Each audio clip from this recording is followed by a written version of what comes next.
გამაცავლე ხო ცოტა და უფრო ადვილი იქნება ამის კრეფა. გამარჯობა. ხვავი და ბარაკა ნუ მოგიშალოთ ღმერთმა. გაგიმარჯოს, როგორ ახარ? გამარჯობა. რასასიამოვნო პროცესი მოვედი? ძალიან მაგარი პროცესი. ამაზე მაგარი პროცესი არ არსებობს. ხო და უქმათ არ გამაჩვე რომ გეხვეწები, მოგეხმარებით. აბატონო. გაიხარ. ვინგიშლის, რაზეა ლაპარაკი, რაზეა ლაპარაკი. ოღონდ ვინმე მოგეხმაროს, თან უფასოდ. კარგი მოსავალი, კაცოლი. ძალიან კარგი მოსავალია რა. მე მგონი ხედავ შენი თვალით რომ ჩანს აშკარად. საღია ყურძენს და აქ ეხა ეს ვენახი მე შარშან შევიძინე და ამ ჯიშის მაინდამაინც თვისებები კარგად ჯერ არ ვიცი. შარშან მოულელი იყო მთლიანად სულ 300 კილო დაიკრიფა და წელს გაუშვი ასე ვთქვათ. კარგად მოუარე რასაკვირველია, მაგრამ თავის ნებაზე გაუშვი ასე მოსავალი და მაინტერესებს მისთვის ოპტიმალური რა იქნება, რომ ეს გამოვიკვლიოთ რა. ივნისში ვიყიდეთ აბსოლუტურად გავერანებული იყო ეს ვენახი რო გენახა, ეს გეგონებოდა ჯუნგლებში ვართ.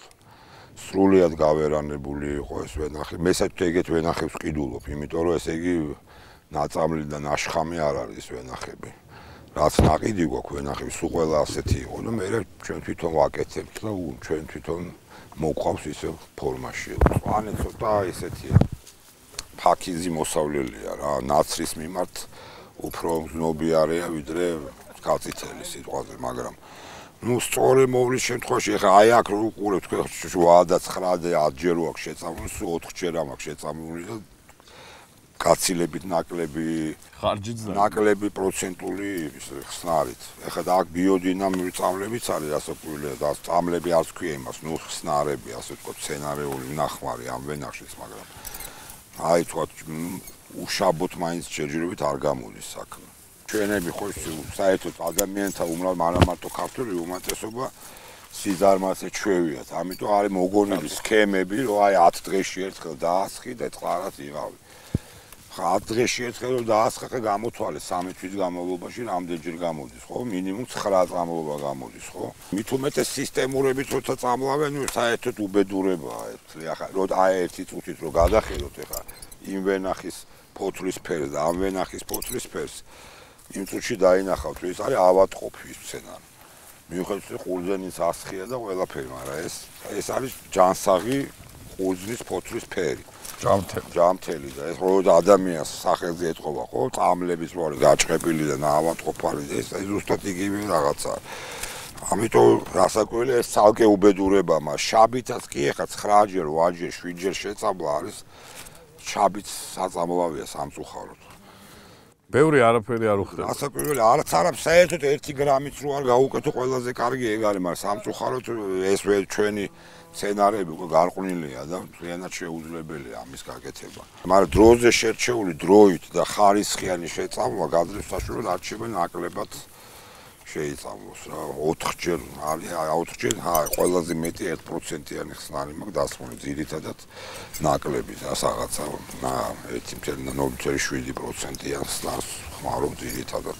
ჩემი მაგალითად პირველი შეცდომა ის იყო ხა თავი ხამი რო ვიყავი რომ დავიწყე მეღვინეობის სწავლა და თქვათ გოგი თუშმანიშვილთან დავდიოდი წიგნებსაც კითხულობდი ასე შემდეგ, მაგრამ აღმოჩნდა რომ თავარი არის ვენახი. ვენახი უნდა ისწავლო, სცენარი უნდა ისწავლო არა სქემებით, რომ 5 დღეში ერთხელ დაასხა, იქიდან ესე გაპუშა, არამედ ინდივიდუალურად როდის ჭირდება, აი მისი გუნება და განწყობა უნდა გაიგო, როგორც ცოცხალი ადამიანის. ეს არის უმთავრესი ჩემი აზრით უმთავრესი პირობა იმისთვის, რომ მე კარგი ღვინო დადგეს. სხვანაირად არანაირად არ გამოვიდო. ჩემთვის მეღვინე არის მხოლოდ ის რომ ბუნებას ხელი არ შეუშალო. თავარი არის მე ვენახე, რომელმაც იცის თავისი ვენახის თითოეული ძირი. ეს სცენარი ესევე როგორც ადამიანი, იმდენად მრავალფეროვანია თავის ქცევებში, თავის ხასიათში, თავის იმაში, რომ მთლიანად ვერასდროს ვერ ისწავლე. ყოველ წელიწადს არის სიურპრიზი. აი მაგალითად წელს თითქოს არაფერი ისეთი და უცებ აღმოჩნდა რომ ყურძენი ამწიფდება. ოქტომბერში კარდანახში მე არ ვიცი ხა მოხუცებსაც ვკითხე და ნუ არ ახსოვთ რა მე 8 წელიწადი აკავარ და 20 ოქტომბერს 20 სექტემბრის იგი არასდროს არ დამიკრეფია ყურძენი აგერ უკვე ოქტომბერია წელს და არ წიფდება, კიდაღამ გავგიჟდი რა. მიზეზი რა? არ ვიცი, რა ვიცი. აი, მიზეზი არაფერი, თითქოს არც ისეთი სიცივეები იყო, არც ნორმალური ამინდები იყო, მაგრამ ესე მოხდა რა. როდის უნდა დაიგრიფოს ყურძენი, რომ კარგი ღვინო აუცილებლად წიფე ყურძნისგან გამოდის. არსებობს ობიექტური მახასიათებლები ხა ყურძნის სიმწიფის გადასაწყვეტად. არის შაქრიანობა, ეს არის მჟავიანობა და ასე შემდეგ. თქვათ, კლერტი აუცილებლად, ეხლა თუ კლერტის ტექნოლოგიას მისდევ, ანუ კახურ ტექნოლოგიასთან ერთად წურავ, თქვათ, კაწითელს. აუცილებლად კლერტის სიმწიფე, აი თუ დააგვიხარ ამური ყურძნის კლერტი რო შეადაროთ, ეს არის ღია ფერის შემოუსველი კლერტი, ეს არის შემოსული კლერტი. ამ დალუცილ კაწითელის თვისება ეს არის, რომ მარცვლის დამწიფება და კლერტის დამწიფება ერთმანეთს ემთხვევა. მაგალითად, საფერავში არ ემთხვევა თითქმის არასოდეს. ამიტომ იძულებული ხარ რომ უკლერტოთ დაწურო, იმიტომ რომ მომწიფებელი კლერტი არ არის მაინც კარგი ღვინისთვის. ასევე მწვანეშიც შეიძლება მოხდეს ხშირად რომ კლერტი ვერ ასწრებს დამწიფება. ორივეში. კაწითელი არის ალბათ ერთადერთი, რომელიც აი ძალიან ჰარმონიულად არის ერთმანეთთან მარცვლის სიმწიფე და კლერტის სიმწიფე. ეხლა აქ როგორც ხედავთ შემოსულია, ხა შაქრიანობა 20%-ის მე ითვლება რომ ხა ეს ღვინისთვის უკვე შესაძლებელია ამ ყურძნის დაკრება, მაგრამ ჩემთვის გადამწყვეტი ხო აქ კიდე წიფწის დამწიფების ხარისხია, ასე ვთქვათ, საინტერესო და ასე შემდეგ, მაგრამ ჩემთვის პირადად გემო არის გადამწყვეტი. ეხლა ნუ რასაკვირველია თუ 16%-ზე არანაირად არ იქნება გემო, ისეთი რაც მე მინდა, ხო? ჩემი დაკვირვებით, როდესაც მე ვთვლი რომ უკვე მზად არის ყურძენი, რაღაც 23-ს უნდა გადაცილდეს. 23.5, 24% შაქრიანი, მაგრამ აუცილებლად აი თუ გაფინავდი ხა სიტყვასთან ერთად მჟავიანობის ბალანსიც, ანუ აი ეს გემო უნდა იყოს თანაბარი, არც მჟავე უნდა იყოს ყურძენი, მაგრამ არც იმდენად ტკბილი, რომ მჟავე არ ქონს, იმ მჟავის გემო საერთოდ დაკრავდეს, იმიტომ რომ აი მჟავის გარეშე უბრალოდ ღვინო კი დადგება და ადუღდება ყველაფერი, მაგრამ არა, გაფუჭდება ელემენტურად ძალიან სწრაფად.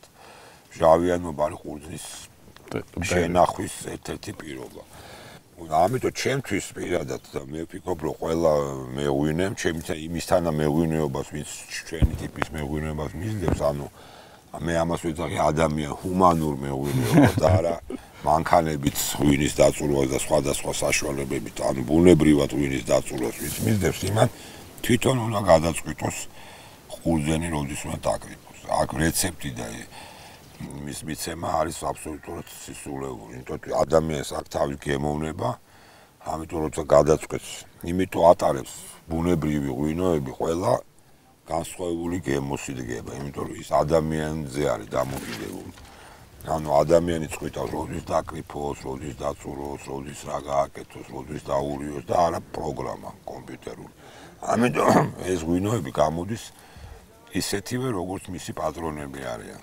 მისი ადამიანურ თვისებებს გადასცემს ეს უკვე შენი ინდივიდუალური ქმედების შედეგად. აი ხა აქ რასაც უყურებთ რა, ეს არის კაწითელი, რომელიც ამ ვენახში იმდენად ბევრი არ არის, მაგრამ მაინც შეგვიძლია წარმოდგენა შევიქმნათ. აი ეს არის ასე ვთქვათ, ჩემი როგორც ვამბობ ხოლმე კლასიკა კაწითელის, აი ესეთი ჩამოგძელებული, ჩამოწყვეტილი მტევნები. ეხა უმეტეს ადამიანებს, რომელიც ყურძნის ჩაბარებაზე მუშაობენ, ესეთი მყურსი მტევნები და ესეთი აი მაგალითად. ეს ეხა ღვინისთვის მაინც კარგი, სულ ესეთი რო იყოს კარგი ღვინო არასდროს არ გამოვივათ. აი ესეთი უნდა იყოს არც ისე მიჩუჭკნული ერთი მეორეზე, გაცილებით უკეთესად წიფდება ამ შემთხვევაში ყურძენი და გაცილებით უფრო გემრიელი, აი რომ შეადაროთ ეხა გემოთი. აი ამას მოგცემთ მაგალითად და აი დიდს მოგცემთ. ეხლა მე მგონი თქვენ თვითონაც იგრძნობთ რომ ეს ბევრად გემრიელია ვიდრე ესენი. ამიტომ გემრიელი ყურძენი და გემრიელი ღვინოს გამოდის. სულ რამდენი ჯიშის გაშენება საპირე? ვენახებში რაცა გვაქვს კაწითელი, ძირითადი საფერავი, გვაქვს მცირე რაოდენობით ხიხვი, კახური მწვანე და ეს ვენახი გორული მწვანეა, აქ საკმაოდ ბევრი კიდე. ჯერმატა გულსუხარია ამდენი ჯიშის ჩამოწვა. კი, რასაკვირველია, გულსუხარია. რაღაცა კაწითელზე მადირობთ ნამეტანად. არა, კაცითელზე გადაკრულ სიტყვას მე არ მიყვარს. ჩემთვის არის ნომერ 1 ჯიში, თელ დედამიწის ზურგზე საერთოდ და საქართველოშიც და ყველგან. ეს არის აბსოლუტურად უნიკალური ჯიში. უბრალოდ სამწუხაროდ მოხდა ისე, რომ საბჭოთა კავშირის დროს, როდესაც უადგილო ადგილებში გააშენეს კაცითელი, დაკარგა თავისი სახე. დაკარგა თავისი, იმიტომ რომ კაცითელი არის ყველაზე მეტად დამოკიდებული ჯიშებს შორის, რაც მე ვიცი ჯიშები ადგილზე და კლიმატზე. ყველგან მოდის, მაგრამ ხარისხში ესეთ სხვაობას არც ერთი სხვა ჯიში ჩემი აზრით არ იძლევა როგორც კაცითელი რა. შეიძლება კაცითელისგან დგება აბსოლუტურად უსახო ღვინო, თუ ადგილად დადგავ და ძალიან მაგარი ღვინო დგება. თუ თავის შესაბამის ადგილას იქნება. ეს შესაბამისი ადგილი როგორი უნდა იყოს? ეს შესაბამისი ადგილი უნდა იყოს აუცილებლად შრალი, აუცილებლად მზიანი, ძალიან მზიანი უნდა იყოს, ოღონდ ღამე გრილი უნდა კონდეს, დღე ცხელი და ღამე გრილი უნდა იყოს. ძალიან ბევრი კარბონატები უნდა იყოს ნიადაგში. აი ესა სამი პირობა არის, რომ კაცითელი გამოვიდეს სიმშრალე, ტენი და კაცითელი. ტენში მოდის შეიძლება 20 ტონა მოიყვანო ტენიან ადგილას. მაგრამ გვინოდება წყალი, აბსოლუტური ხო და თუ მოიყვან შესაბამის ადგილას და მოიყვან მცირე რაოდენობით, კაცითელს სულ აქვს. ცდილობა რომ ბევრი მოისხას. აი გაგიჟებული, იმიტომაც აერჩიეს კომუნისტებმა ნომერ 1 ჯიშად კახეთში, რომ აი გაგიჟებული მსხოიარობა შეუძლია 20 ტონამდე შეგიძლია ჰექტარზე დაკრიფო. მაგრამ ნუ ეხა ეს არ არის მეღვინეობის საქმე, რასაკვირველია, ეს უკვე ეს არის რომ საბჭოთა კავშირი მოამარაგო ღვინით მაგისთვის და ბევრი ფული გააკეთო დედა ფალსიფიკაციებზე. მაგიტომ არის რომ მაგისთვისაც საუკეთესო ჯიში და სხვათა შორის ხო.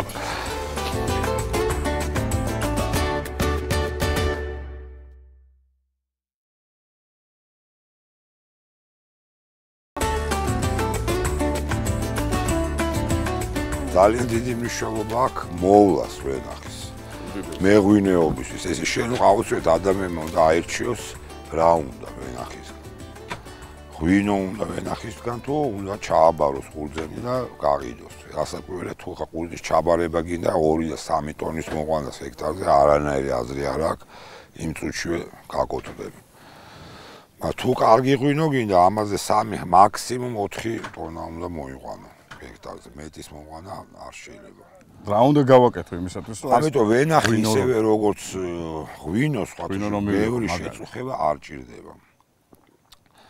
ანუ ხნა, გაუთავებელი განოყიერება ნიადაგის არაფერს არ გაძლევს გარდა იმისა. ეს ბალახი, აგ რასაც ხედავთ, ხო, ეს რომ ჩაიხმნება, თქვა ჩალპება მიწაში, ეს სრულიად საკმარისია 4-5 წლის განმავლობაში, რომ ვაზი ზედაპირული კვება რა ჭირდება ვაზი ის რომ მიიღოს ისა და დანარჩენს ყველაფერს იმ სიღრმიდან ამოაკრო იქ ვერ ჩახნა ვერასოდეს იქამდე ხო 20 მეტრზე და 15 მეტრზე გუთანი არ ჩადის და რა აზრი აქვს სხვათა შორის ეს ძალიან კარგად იცოდნენ ჩვენმა წინაპრებმა პლატონ იოსელიანი იყო იცით ალბათ ასეთი ერთ-ერთი პირველი ისტორიკოსი იმის პირადი წერილი სადაც ის აღწერს გიორგი მე-12-ის სუფრას ბოლო ქართველი მეფის და წერს რომ ღვინო უყარდათ მოგვეხსენებათ იმაზე ვიღაცას წერს რომ ღვინო გადასარევი იცისო მაგანომა რასაკვირველია გადასარევი ღვინო ექნება ვიქვეწეს მისი ვენახში პატივი არ შედისო ანუ ნაკელიო და არ ითოხნება მისი ვენახი აბა რა ღვინო კარგი ექნება რასაკვირველია ანუ ეს არნიშნავს იმას რომ ვენახს შრომა არ ჭირდება ანუ აუცილებელი არის დაკვირვება აი ყოველდღიური თუ არა 2 დღეში ერთხელ კონტროლი ეს რასაკვირველია იმისეთი მეთოდი როგორც მეული თქვათ ვენახებს ანუ რაც შეიძლება მინიმალური რაოდენობით ბორდოს სნარით რომ არ გამოგეპაროს დაავადების დაწყებითო მერე ვეღარ უშველო ვერაფერს ამიტომ ძირითადად ეს რომ რასაკვირველია ხა თიბოაც ჭირდება ხა ბალახი აქამდე იზრდება ხა იქ ვერ გაივლი უბრალოდ ცუდი კი არ არის არაფერს ცუცის ბალახი არ აკეთებს მაგრამ უბრალოდ სამუშაოც ხო ნუ ფურჩქნაც ჭირდება თუმცა კი არა იმდენი ფურჩქნა რამდენიცაც ჩვენ ვართ მიჩვეულები რომ გაიფურჩქნოს და ჩვენი წინაპრები პრაქტიკულად არ ფურჩქნიდან ვენახს რაღაც თავს აჭრიდნენ უბრალოდ ძალიან რომ გაიბარდებოდა მაშინ მოჭრიდან რომ გაევლოთ ხოლმე იმიტომ რაც მეტი ფოთოლი აქვს, მით უფრო უკეთესია. მაქსიმალურად თავის ნებაზე იყო. მაგრამ ეს კონტროლი ეს შეთქვენ წარმოგიხე 1 გექტრის დავლა, ხა დავლა რო გარბენა კი არა, ესე რომ ყველა ხა ესეთ ნახნავ და ესეთ ნახნავ კი არა, ესეთ არასწორ ნიადაგზე. წარმოგიხე 1 ჰექტარში არის 50 100 მეტრიანი პლანი. აქით რო გაივლი თითოეულს 200 მეტრია, ხო? გადაამრავლეთ რამდენი კილომეტრის გავლა გიწევს, როცა 5 გექტარი 6 და 10 თუ გაქვს მით უმეტეს. ეს არის ძალიან დამღლელი რასა და ყველა ვაზი სათითაოდ დათვალიერება აქიდან იქიდან, იმიტომ რომ ორჯერ შერო შეხვი და გამოკვდა შეიძლება ერთ რიგში არ იყოს დაავადება და მეორე რიგში იყოს აგერ და ის გადაედება და დაიწყება უმართავი პროცესი მერე. ცხადია ხა ესეთი მეურნეობის წესი ხა მე რომ ლაპარაკობ ხა ამას ვინც მზად არის ამისთვის მხოლოდ მან უნდა მისდიოს, იმიტომ რომ ეს არის ძალიან დიდ რისკებთან დაკავშირებული რა. თუ მე ფაქტად და გაგეპარება რაღაცა შეიძლება მთელი მოსავალი და მთელი წრის შრომა ჩვენს მოხსნი ესეთი რამე 2008 წელს მაგალითად მოხდა ისე რომ ეს რაღაც გაგვეპარა ესა და მე ვეღარ უშველეთ უკვე. ისე ჰექტარზე კარგი მოსავალი რომ მოგყავს მაშინ ამდენი გაქხოლო ხარჯი. ხარჯი მაგ დაახლოებით 3000 ლარამდე 1 ჰექტარზე. ცოტა მეტი, ცოტა ნაკლები წელზე არის დამოკიდებული რა. ჰექტარზე რამდენი მოგდის მოსავალი? საერთოდ ჩვენ ძირითადად რა ეხა აქ ეს არ არის ამის მაგალითი ეს ვენახი, როგორც გითხარით უკვე რომ აქ ცოტა მეტი არის წელს. საერთოდ დაახლოებით 2.5-დან 3.5 ტონამდე ეს უზენი. რაც ჩემი აზრით არის ოპტიმალური, კარგი ღვინის მისაღებად. ვაზმა შეძლოს თლიანად გადასცეს თავი ნახობს ყველაფერი რაც მის პოტენციაში რაც არის. აქ არის სულ ქართული ჯიშები დარგული, ხო? ეს არის მე მგონი გარდა ჩვენი ტრადიციული ტექნოლოგიებისა, ეს არის ჩვენი უმთავრესი კოზირი, ასე ვთქვათ, ბოდიში ამ სიტყვისათვის, მაგრამ მართლა ეგრე. ხო რა, იმიტომ რომ ასეთი სიმდიდრე ბევრ ქვეყანას არ აქვს ტრადიციული მევენახეობის ქვეყნებსაც. თუმცა კი ჩვენთან ახლა ძალიან შემცირებულია ასე ვთქვათ წარმოებაში მყოფი ჯიშები, მაგრამ მე მგონია რომ ახლა დაიწყო ის ტენდენცია რომ აღდგება ყოველ შემთხვევაში რამდენიმე ჯიხში ხიხვი, ქისი, ცვივანი უახლოეს მომავალში ალბათ გაიცნოს ქართული საზღვარი. ეს კახურ ჯიშებზე არის ლაპარაკი თუ გურიაში, იმერეთში რაჭაში, ლეჩხუმში რა მოთვლის იმდენი ჯიშები არის. ეხლა ჩავცალოთ ყუთებში. მე შევაწყობთ ამ ყუთებს ამ ჩვენ დანჯრეულ მანქანაზე. მართალია დანჯრეულია, მაგრამ თავის ფუნქციას ასრულებს და ჩავალთ მერე და უკვე ნახავთ როგორ იწურება ყურძენი და ქვევრებში როგორ მიდის ნაწური. ავიდეთ ეხლა და ავეშუროთ აბა სახლისკენ. ოპა. აბა გელოდებით ქვევით ეხლა. როგორი ყურძენია. აქ ეხლა ძირითადად არის მწვანე. ისე სულ ყველა ეძახის ხოლმე? მანავის მწვანე. არა, ეს შეცდომა აბსოლუტურად ეს არის მწვანე არსებობს კახური, არსებობს გორული, არსებობს ასევე იმერული მწვანე და ასე შირია ეს სახელი ეთყობა. ფერთან დაკავშირებული სახელები საკმაოდ ხშირია ქართულ ჯიშებში, მაგალითად ჩინური როგორია წვარი, ან ჩინებული სიტყვი, ანუ კარგი, ან ზოგ საერთოდ გონია რომ ჩინური ჯიშია, იქიდან არის სინამდვილეში ჩინი, ძველ ქართულად მოყვითალო ფერს აქვს. ეგ არ ვიცოდი. იქიდან არის საკუთარი ეს სახელი. ეხლა მოვედით მარანში. ვაჩვენოთ ამდენი ხანია საუბრობ და არ გვითხოვთ რა ქვია ჩვენ მარანს. ჩვენ მარანს ქვია ჩვენი ღვინო. ეს არის დათო კაპანაძე, ჩემი მეგობარი და პარტნიორი, ირაკლი ფუიძე ქვევრში, რომელიც იჯდა იქა და რეცხავდა. ეხლა ამ მანქანის საშუალებით ვაჩვენოთ ეხლა ეს ცოტა ტრადიციის დარღვევაა, რასაკვირველია საწნახელით დაწურული კიდე ალბათ სხვა რაღაცა არის, ეხლა როცა ადამიანის შეხებას რაც მეტი აქვს, უფრო უკეთესია ჩემი აზრით. მაგრამ ეს უკვე იმდენ რაოდენობაზე 5-6 გექტარზე ძალიან რთულია და ამიტომ შევიძინეთ საკმაოდ ძვირად უნდა გამოვთხრათ და რამდენი დღის ეს 3900 თავისი იმითი რა ქვია მილით ვარი დაგვიჟდა ამის ყიდვა, მაგრამ ძალიან გვისუბუქებს შრომას. ის რა მაინტერესებს? კლერტი რო იყება იქით, იმას რატო? კლერტი რო იყება, ამას, იმიტომ რომ ეს ძირითადად როგორც გითხარით, ვენახში მწვანე ჯიშის ყურძენი არის, რომლის კლერტი როგორც ხედავთ არ არის შემოსული. კაწითელი აიქ რო იყლება, მერე ცალკე ფენა ვაყრით ამას მთლიანად, რაც კი კლერტი აქვს, კაწითელი ჯიშის ყურძენს, რომელიც აი სხვა ქვევრებში რაც არის.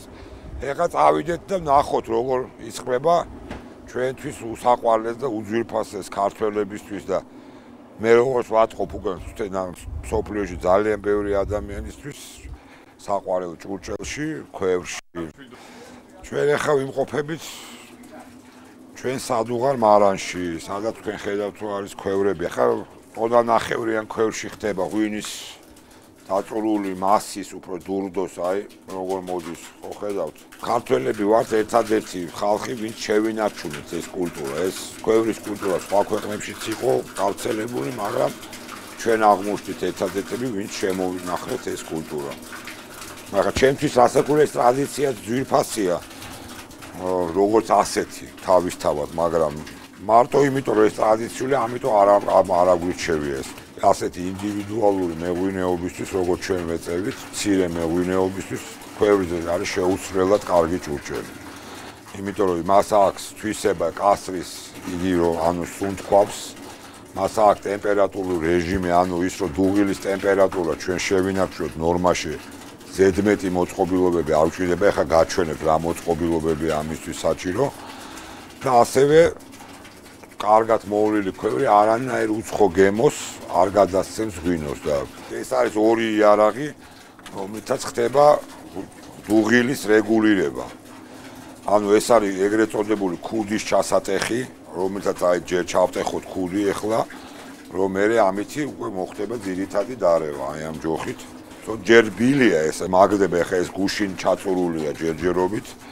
ამიტომ ეს ძალიან მაგარი ხდება უკვე. ხვალ, ზეგ, ამას პირდაპირ ამითი ვერ დაურევ. იმდენად კარგი ძალაც სჭირდება. ძალიან მაგარი და ამიტომ აი ამ ჯოხით უნდა ჩაიხრიტოს ესე კიდეები, აი შუა ადგილი, რომ ცოტა ჩარბილდეს და მე აი ნახეთ ეხლა, თქვენ ჩატეხეთ, ეხლა წარმოიდგინეთ ეს ძალიან მაგარი, ეხლა ჯერ ბილია, ეხლა დუღილი ახალი დაწყებულია. საკმაოდ ხო. აი ეხლა შეგიძლია უკვე დაურიო ამითი.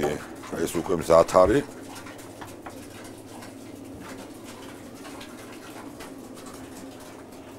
ესე იგი, როდესაც ეს ჭაჭა მაგდება, ის არ უშვებს ზემოთ გაზს, რომელიც დუღილის დროს არ მოიქმნება და ხდება გადახურება ღვინის, რა ძალიან არასასურველია. როდესაც ურევთ, ერთმანეთს ღვინო ამოდის და მე უკვე ქვევრი აკეთებს თავის საქმეს. ეს მიწაში რო არის ჩადგმული და გარედან სიგრილი აქვს, უკვე ნორმალური დუღილისთვის საჭირო ტემპერატურაა. აი მეღვინის ხელოვნება ჩემი აზრით ზუსტად აი ამ პროცესში გამოიხატება. შენ უნდა მიხვდე ღვინის მდგომარეობით რამდენჯერ დაურიო დღეში. ეხლა მე აქ უკვე საკმაოდ ცხარე დუღილი მიდის, ვატყობ რომ ამ ქვევრზე ღამეს მომიწევს ადგომა და დარევა, შეიძლება 2 ჯერაც კი. მინიმუმ 4 ჯერ. მინიმუმ, მაგრამ აი ამას ეხლა დღეს უკვე მე-13 ერევა ამ ქვევრს. ეხლა ის ადამიანები, რომლებიც იცინოდნენ, დღეს გახდნენ ქვევრის ყველაზე დიდი გულშემატკივრები. და მე ვგზნობ ეხლა საფრთხეს, რომ ეს ძალიან დიდი საფრთხე გვემუქრება ჩვენ, რომ მე არაფერი არ მაქვს საწინააღმდეგო დიდი წარმოებების, დიდი ქარხნების, მათ თავიანთი სფერო აქვს, თავიანთი ბიზნესი აქვს, მაგრამ ეხლა ძალიან ბევრმა ქარხანამ დაიწყო უზარმაზარი მარნების კეთება. 100, 200 და 300 და 500 ტონიანი და შეიძლება მეტისაც და აპირებენ ამ ქვევრის ღვინის წარმოებას. რაც იქნება აბსოლუტურად აი ეხლა ვამბობ თუ თქვენ გაუშვებთ და ნახავთ თუ ესე არ მოხდება. ეს იქნება ჩვენი დაღუპვა საბოლოოდ. თუ ჩვენ ბაზარზე გავიტანთ სახე დაკარგულ, იმიტომ დიდ 500 ტონას და 1000 ტონის ქვევრში დაყენება, ისე რომ შენ ინდივიდუალურად მიუდგე ყველა ქვევრი სხვადასხვანაირად ადუღებს ღვინოს. აი ყველა ქვევრი. ყველას უნდა თავისნაირი პატრონობა და შენ თუ დაიწყე ამის ნიველირება და ისევე დაყენება, როგორც ჩვეულებრივად აყენებენ, ხო? მე კიდე ერთხელ არაფერი საწინააღმდეგო არ მაქვს მათი. ღმერთმა ხელი მოუმართოს და ბევრი ფული აშონინოთ, მაგრამ თუ მათ დაიწყეს აი ესეთი მიდგომებით ქვევრის ღვინის წარმოება და ანუ ასე ესეთივე სტანდარტიზირებული ქვევრის ღვინო მოხდება უცხოეთის ბაზარზე, ჩვენ იმ წუთასვე დავკარგავთ ყოველგვარ პრიორიტეტს. იმ წუთშივე, იმიტომ რომ ქვევრის ღვინის მომხმარებელი არის ღვინის ძალიან მაგარი მცოდნე ხალხი. ისინი როგორც კი შეატყობენ, იმ წუთში ატყობენ საფუარზე დადუღებულ ღვინოს, სხვადასხვა საშუალებებით ნახმარ და სტანდარტიზირებულ ინდუსტრიულ ღვინოს, იმ წუთში ამჩნევენ აეთ შეცდომას 10 ღვინიან 10 გამოგირჩევენ. და როგორც კი დაინახავენ, რომ ქართული ქვევრის ღვინო არის სტანდარტიზირებული, იმ წუთში აქვს ლეგენდა ჩვენი ქვევრის ღვინის დაიმსხვრევა და პრიორიტეტი გახდება ისევ მათ ხელში და ისინი იტყვიან, რომ კი მათ კი შეინახეს ქართველებმა ეს ქვევა, ჩვენ უფრო უკეთეს ვაყენებთ. ეს ჩვენ გევართ ძალიან დიდი საფრთხის გიხდით. თითქოს ხო კარგია რომ აი, მაგრამ სინამდვილეში ძალიან უზარმაზარი საფრთხის წინაშე მე ვთხოვ უბრალოდ რასაკვირი ვიცი რომ ეს არის დონკიხოტური თხოვნაა რომ გვაცალონ ერთი 10 წელიწადი 5-10 წელიწადი მაინც აი ამ პატარა მეღვინეებს რომ ის ცნობადობა რომელიც ჩვენ ამ 3 წელიწადში მოვიპოვეთ კიდე უფრო მეტად გავზარდოთ და კიდე უფრო მეტად გაუთქვათ ქართულ ღვინოს როგორც ინდივიდუალური სახის მქონე ღვინოს სახელი და ნუ შეგვიშლიან ამაში ხელს და ნუ აქცევენ ქვევს მარკეტინგულ პროდუქტად რომელშიც იქნება ყველაფერი ისევ იგივე ერთნაირი ღვინოები ჩასმული. ახლა ნახოთ ახლა ბოლოს რა გამოდის ამ საქმიდან არა ახლა ამდენი ლაპარაკეთ რაღაცა ტყილა რო ლაპარაკი არ გამოგვივიდეს. ახლა ჩვენ გავსინჯავთ 2006 წლის ღვინოს, 5 წლის დაძველების ღვინოს. საოცარი სურნელი. დიდი მადლობა. წვევანდების თველის მადლი შეგვეწიოს ყველას და სულ კარგ ამბებში დაგველიოს ეს ღვინო. გაიხარეთ. ურმესი მადლობა. მადლობთ თქვენ, რასაც ვიღებთ.